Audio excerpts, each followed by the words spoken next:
But that's the thing as well. Say as a man, you need to take accountability for something, and say you seem upset or distraught about it. There is nothing more disgusting than a dude who doesn't take accountability. Exactly. But It's nasty. But Get away from me. I don't even want guy friends who don't take accountability. Get away from me. But me personally, as a man, who do you go to talk to about it? Because personally, I don't have anyone. I don't know about the other men, but you don't have mentors? I have people I think of mentors, but not people that I would go to emotionally to talk about my problems. As a man, you'd sit there and deal with them yourself. Real. But I know all women mates and my missus mates and so on, where if they're in trouble, something went wrong, whatever, and they was like, oh my God, I need to talk to someone about this. Where's your 5, father? 10, 15. Oh, my father's alive. He's all right, yeah. Why can't you go to your father? I don't know. We have this kind of strange understanding.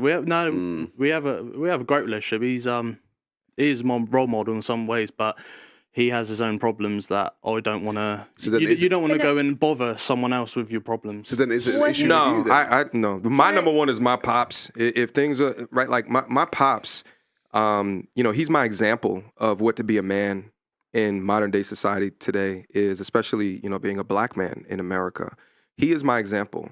And I make sure that big decisions that are within my life of things that I may not know the answers to, and I consider myself a genuinely, sometimes, most of the times, a wise guy, but for things that, I just can't quite figure out, I make sure that I go to him. Now, I know at the same time, there's a lot of young men out there that don't have that father figure. And actually, I think that's a large degree and a component as to why channels like mine have blown up is because there's a lot of young men out there that might have been raised in a single parent household that have questions regarding things that are happening to themselves within their lives that they don't quite have the answer to.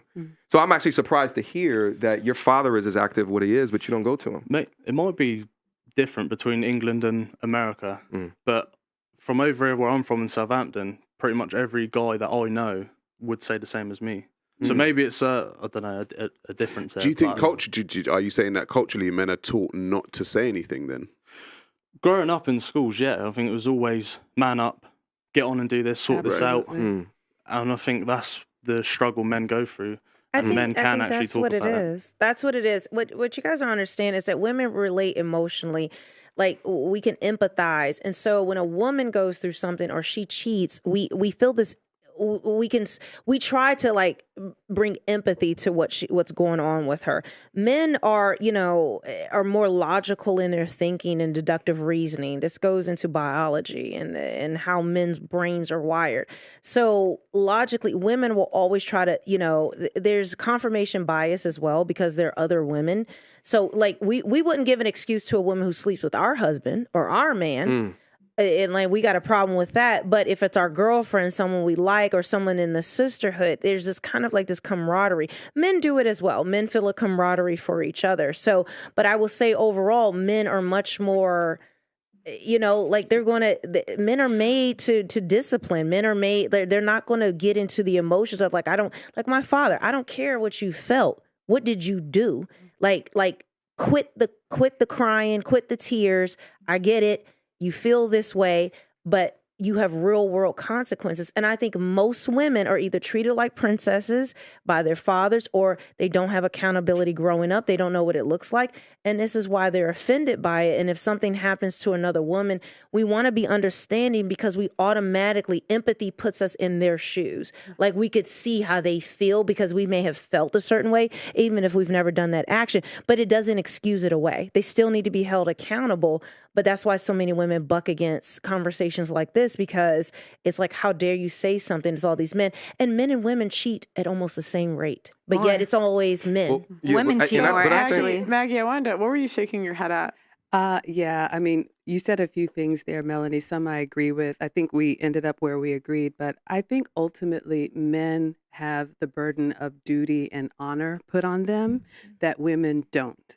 And so to answer your question as to why a man would be labeled a cheater is because you're supposed to do right, where a woman is coddled and kind of given the there, which I don't agree with. We can still empathize and still call it wrong. For example, back to the other point, if I'm speeding through a traffic light because my son is in an accident, I'm trying to get to the hospital, I go through a red light, it's still wrong.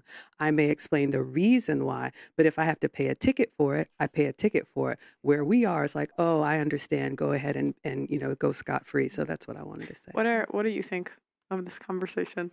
I think I don't really know. No. No. What were you gonna say? Can I? Yeah, I was gonna say a bunch of different things, but one of the things that you said is kind of the empathy of women and why you guys kind of communicate like that. And I often think like, if I think of like the entrance of like a therapist is, I would say a lot more beneficial to most modern women than they are to modern men, depending upon the type of therapist that you go to. I think men should go to male therapists. But the thing is like the downfall of a lot of modern women today, outside of the simps, the white knights, is other modern women that are unwilling to hold them accountable. And they'll get into these echo chamber circles and just kumbaya around the totally incorrect thing. And that's why, right, like I suggest, and Kevin used to do it as well too, suggest therapy to a lot of modern women because they can get a third-party arbitrator to understand the situation and be like, do you know one of the I hate to be the bearer of the bad news, however, do you know what's wrong? You know one of the reasons why they do that, MTO? Competition. Women see each other as competition. Yeah. Women never give each other the keys to the game. Okay, so when older women get older, right, they never give younger women the game. Yeah. Because the older women are actually vying for the same types of men that the younger women are vying for, right? And so you never ever tell your opponent the key to the game. You can console them. Oh, my baby, you're so bad. That's that what you done? Oh, my God, amazing. But the same types of men that the older women want is the same types of men that the younger women want. So the older women are never going to give you the game because they see you as competition. Yeah, we talked about that earlier. Pearl and I were talking about that earlier. I want to come back to you, baby, because you aren't talking much. Do you have older women in your life that hold you accountable?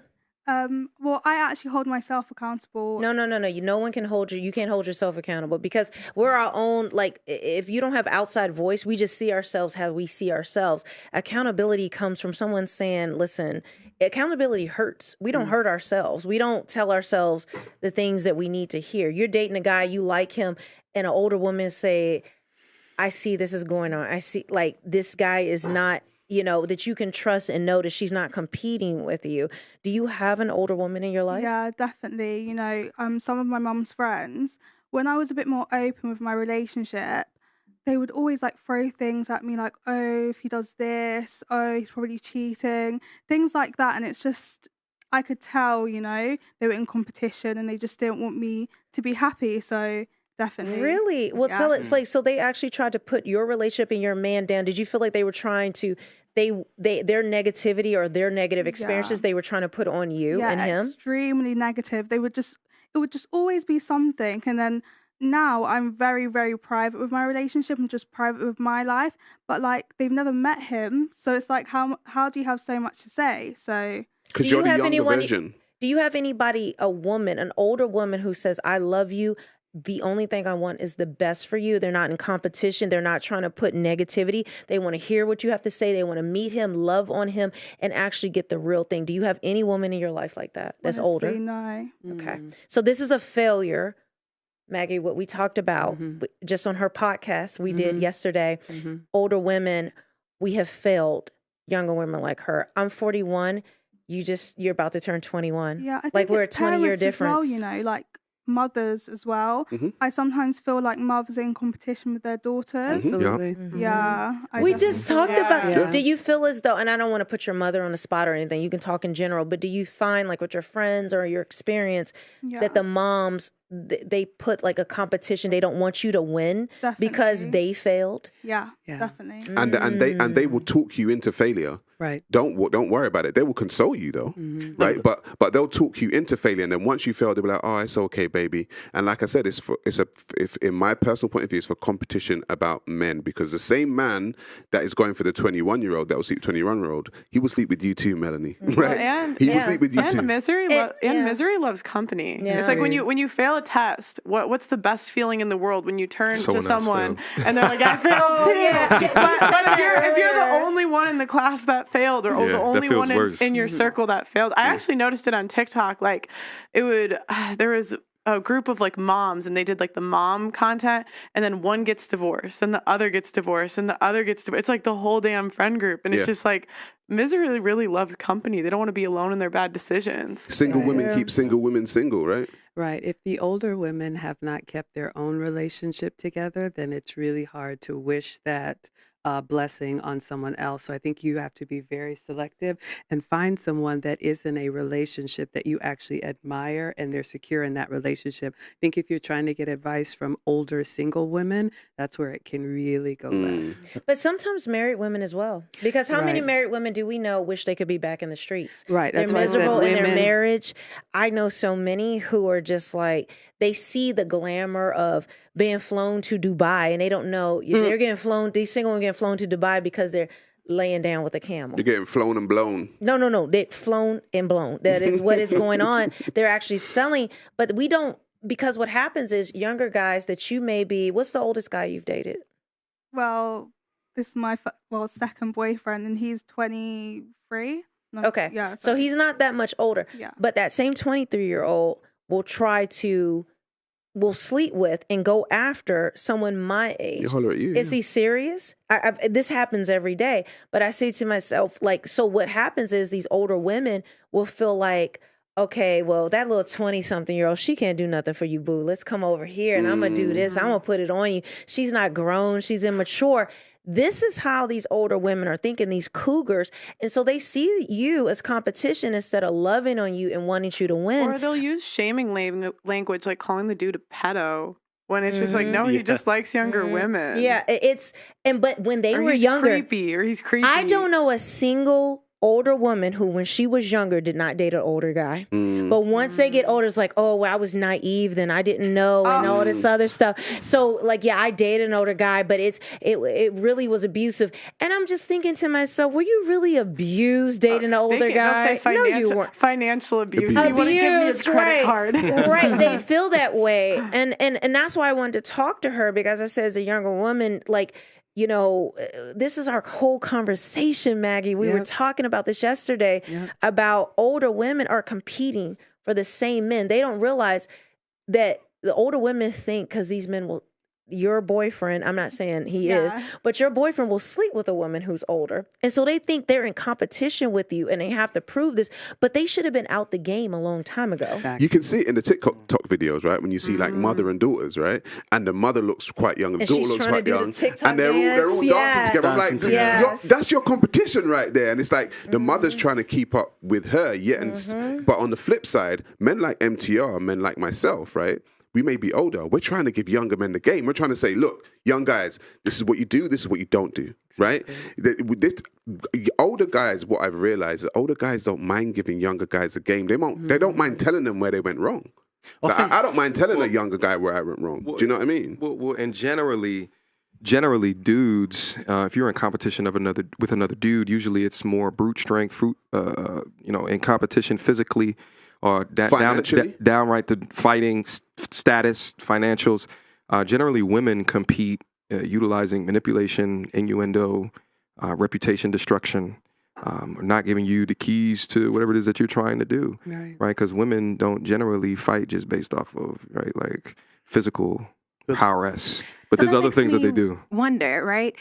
Women aren't holding each other accountable, but it also sounds like we aren't holding men accountable, right? That they are able to go and do these things with multiple women and attract to that, right? So why is that our standard? I have a question. So are you aware that one in 3 men are either virgins or haven't had sex in the past year? Yes, given the weight that women date and things like that. Mm-hmm. Yep. What % of men do you think are sexually active and sleeping with multiple women? I think it's like 30 or 40% or something like that. 10. It's like, way less. It's 5 to 10%. Yeah. So it's like you're going to put 5 to 10% of men's decisions on all of men, when really it's like 80% of women that are sleeping with them. Amen. That's it. So I'm saying women need to take the accountability, right? And so it's who's it more on? Women, for sure. That's what I was posing, that women aren't holding women accountable, but the men, the 5 to 10% of men that are doing that, they're doing it with all of the 80-10%, and we aren't holding them accountable either, right? But the women, why should they be? Because the women are throwing themselves at them, like Drake. Like, wait, these girls are waiting. Well, back to the question, wrong is wrong, right? So if we're holding one party accountable, we need to hold the other people accountable too. But how are you? Listen, you can't hold men wrong for developing themselves to be as best as what they positively and ultimately can be, and then they get all of this coochie thrown at them. Okay, like, baby K. Baby KS over here. The concept of groupie is a strictly female term. It's not on the flip side, right? So, like, I think, like, listen, at the end of the day, there's a whole media engine put into place to hold men accountable. I don't want no scrubs. Scrub is a guy. Can't get no love from me. Hanging on the passenger side of my best friend's mind, trying to holler at me. Come on. And on top of that, on the flip side, they got the women singing about being Miss Independent. I don't cook, I don't clean. Right. All of these things that don't hold them accountable for being a good marriageable wife. Right. That's my thing. I get these questions all day. The same women, though, are actually wives or want to be wives, but they're telling us, like, I don't cook, I don't clean, I'm for the street. City girls. City girls are talking about we're independent, but then you're so desperate for a man, you get peed on. They want the benefits of being modern and not the consequences of being modern. They want the benefits of being modern and the benefits of being conservative or traditional at the same damn time. While a whole media engine has been holding men accountable since TV was TV, since Love Connection was on the goddamn TV screen, and all up until today. The music, the TV, not YouTube, because we hold them accountable over here, and every other forms of media, the movies, the Disney, they've been holding guys accountable since the beginning of time. The talk shows, shout out to Steve Harvey, shout out to the Derek Jacksons. Y'all been holding guys accountable. Now we have platforms today where men can hold women accountable, and y'all get mad at us.